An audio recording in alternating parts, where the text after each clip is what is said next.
Jim Risley. Congressman, you voted against the bailout package, and Dr. Davis, I believe you opposed it as well. Yet, since we passed that, virtually the whole world has done something similar. Doesn't this suggest that both of you were really on the wrong side of this issue?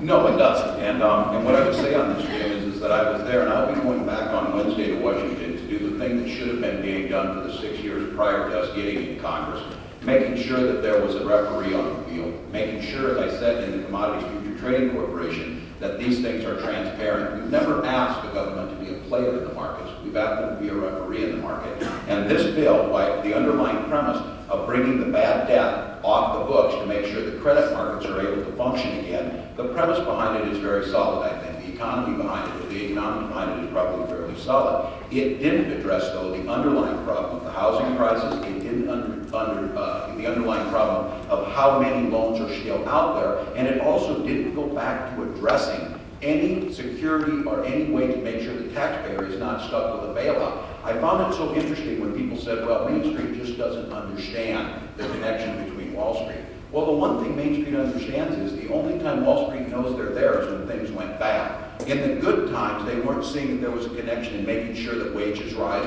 We saw under President Bush's administration, the gap between CEO pay and the average worker stretched up 435 to 1. The people that wired the building at AIG, the electricians, it took them a year to make what the CEOs who just went and vacationed on your money made in 15 minutes. That's a broken economy. That's not been the American way. And what we need to make sure that this bailout addresses those underlying problems, gets jobs back here, and makes sure that the taxpayers are protected. And I don't believe it did that. Thank you, Mr. Walz. Mr. Davis, you have 2 minutes.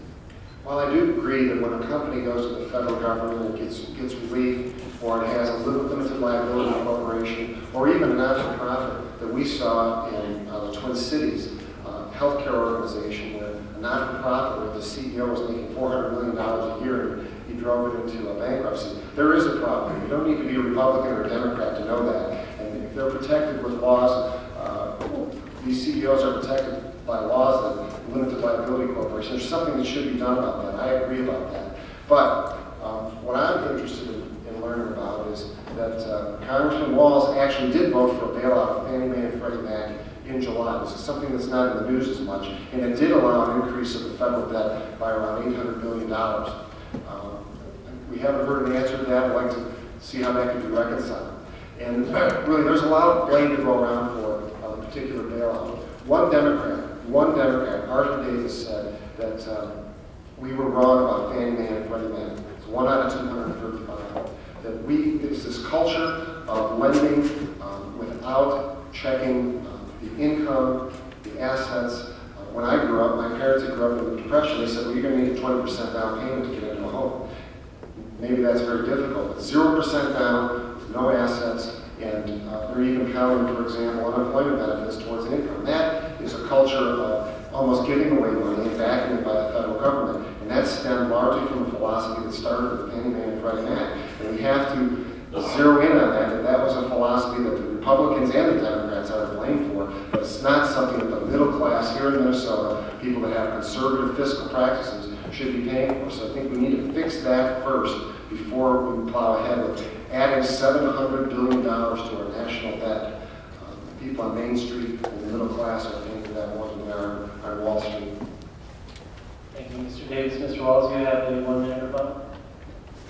Well, the only thing is, again, you get a lot of, and I think if people in this room are sick of the politics of this and trying to spin this, obviously there's problems with Fannie Mae and Freddie Mac. There's problems across the board in this country, or we wouldn't have the economic crisis we have. But please keep in mind that the subprime loans that were being made, 24 of the top 25 lenders and 85% of those loans were made by private companies that weren't under any legislation to loan to people with low income. The vast bulk of these. So again, it's just not good science to have an ideology and then to go search for those issues that support your ideology. The bottom line on this is that there was people that borrowed money that should have never borrowed money. There's people that lent money that should have never lent money. There's people that sold those loans and packaged them up into deals and sold them to others. And the whole time, The whole time this was happening, the one constant on this was the mantra of the Bush administration: take the referees off the field and let the Wild West free market go. Had there been referees on the field, we could have stopped it before it got to this point. It's always better to be prevented than cleaning up the mess later.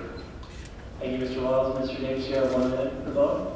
I don't know that I'll take the whole 1 minute, but I still would ask the question. Congressman Walz, you voted for a bailout for Fannie and Freddie Mac before you voted. You voted for it before you voted against it. And I yield the rest of my time to you to answer how does a voter reconcile that. We're willing to. Sure, I'll take your time and use it. Dr. Davis talks a lot about many of us know how this works. There's votes that are put forward. The authorization was to give Secretary Paulson authority asked by the Bush administration and almost unanimously voted for to make sure we fix that. Dr. Davis will post a lot of votes, but what happens on those votes is they're gotcha votes. We know how these work. Instead of getting down to the people's business, they'll put up a vote. Let me give you one quick example. We were trying to fund Head Start programs to get early childhood, the single biggest thing we could do for our children. And we wanted to reauthorize it. Because our colleagues didn't want it reauthorized, instead of just saying that, they attached something that said we couldn't hire pedophiles at Head Start. It's already against the law. But if you voted with them on that, it gutted all the funding. That's not what the public want. And these types of bills you keep asking about are the same thing. Thank you.